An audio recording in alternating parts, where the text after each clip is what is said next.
Hi, I'm Dawn with CNDMMA, and I'm here today with Gerry Gianco, one of Vancouver's most well-known boxers. Gerry, thank you for joining us today. Thank you. Just a few questions. First, we'll do an introduction of yourself for those that at home that may not know, but want to know a little bit more about you, how you got started in boxing and moved on to promotions. Well, I had my first fight in 1962, and I loved it. Haven't had a lot of boxing fights, but I was a wrestler from SFU, and I started promoting in 1983. And I did a show at the Burnaby South High School. We had boxing, wrestling, kickboxing, all of it one night. And I got the bug to promote. And I put on maybe around 300 shows now. And I love the world of promotions. And we've been up and down the ladder a few times now. And now we're ready to go. We've sold out the last 5 or 6 shows in a row at the Fraser View, and it's just under 1,000 people. So we're ready for the next size up. And that one's AMA, right? This is where you're bringing in amateur martial arts, mixed martial arts. Yes. And they're competing. And what I love about this promotion is that it highlights amateur fighters. And without promoters like Gerry, a lot of our local amateur up and comers wouldn't have an ability to build their rank to pro. So we need to continue to support local promotions such as yours and make sure that people are hearing about them too, so that they show up for the event. And I guess that's one of the things I want to talk about was, what do you think is one of the roadblocks as far as why people aren't aware that these events are occurring, or why there isn't as much of an audience as what I believe is out there? Well, what it is the size of the buildings. Like we're selling out just under 1,000 people, but it's all in-house. Everybody knows about it. It's almost like the same people all the time. We've got 3.5 million people out there. First of all, we need to get into a building that will accommodate the amount of people we need and start giving us the exposure we need. The best advertising in the world still is word of mouth. People come, have a great time, and they start telling their friends. They tell their friends, and this is how it builds. We need to build some enthusiasm. One of the greatest marketers in the last decade for sure is Jake Paul. Right. It's a 100%. 3-ring circus. Unfortunately, him and Tyson could have revolutionized the whole game. They blew it. Right. And they could have made it look more real. 100%. It was a bit of a letdown, and there was it was such a brilliant marketing idea on Jake Paul's part to open up that audience that he knew everyone was going to tune in to see Mike Tyson fight again. But did they want to see Mike Tyson fight like that? They really did. He made a fool of himself. He could have knocked out Jake Paul anytime in the first, possibly even up into the second round.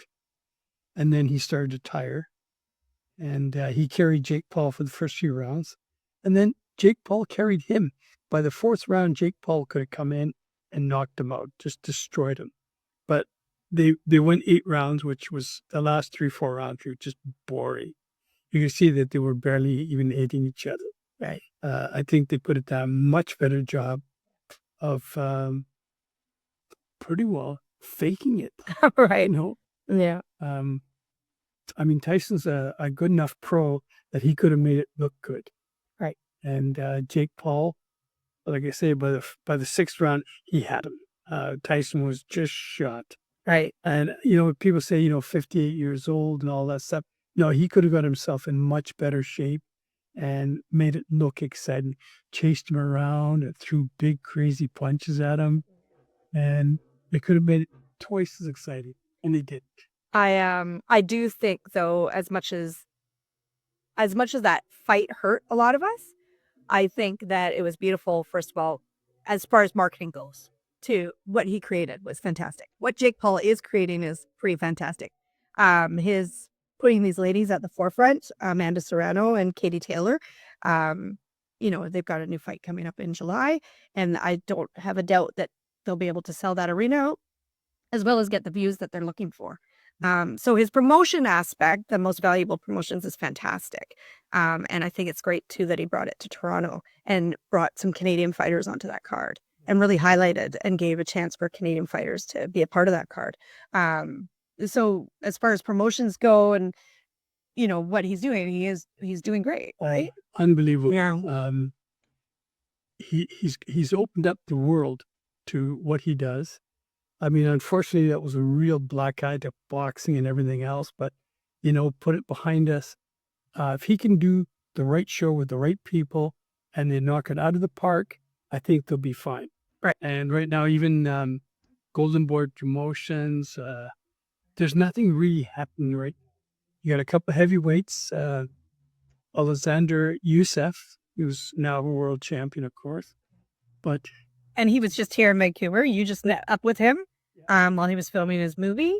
And I mean, that's great too, because I think there was a little bit of talk about maybe he would come to Vancouver and do something here. So I talked to his manager, and his manager said, yeah, we would come here.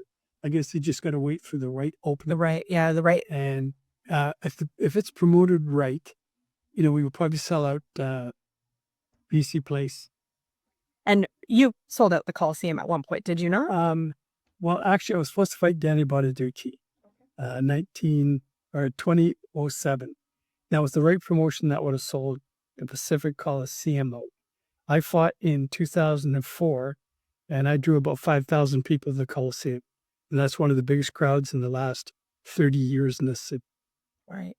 I'm too old to fight anymore. We do have some fighters, though, coming up this weekend. Another great promotional boxing match happening right now at Abbotsford Fight League. So that's this Saturday. What do you think of this? I mean, what do you think about the fighters that are fighting on the card? Well-matched fights. And that's all people really want to see. I mean, you see the superhero. I mean, Tyson almost killed the game in Atlantic City. Because, people were spending $20,000, $30,000 getting up, going to the bathroom, coming back, the fight's already over. Right. And it just killed the audience in Atlantic City. But I mean, Tyson's still one of the biggest names there ever was. Right. And it would be great if we could get some big names like that fighting here at home. I'd like to see the growth in fighters here. And I guess, again, what it really comes down to too is sponsorship. So I'm wondering, I'm finding some of the fighters that I'm talking with nowadays, they're talking about how hard it is to find a sponsor, and that without that sponsor, they can't afford all the trips. And, there's a lot of costs involved in being a growing athlete in the world of combat sports. And in order for them to be able to afford the next fight, they needed sponsors, and then the sponsors are too hard to find. So then they drop off out of the game. And that's unfortunate to hear. For a sponsor, I mean, he's going to give you $5,000. He's going to want at least $5,000 worth of advertising. Like, how many people now are going to come to my business because I've sponsored you? Right. And that's where we're stuck.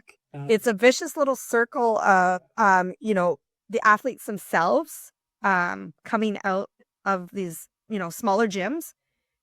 How do they get to the point where they can be promoted and grow their from amateur to pro without the promoters? And then when you have the promoters, if they're not getting enough advertisement to draw people in, they're not going to keep promoting these smaller events.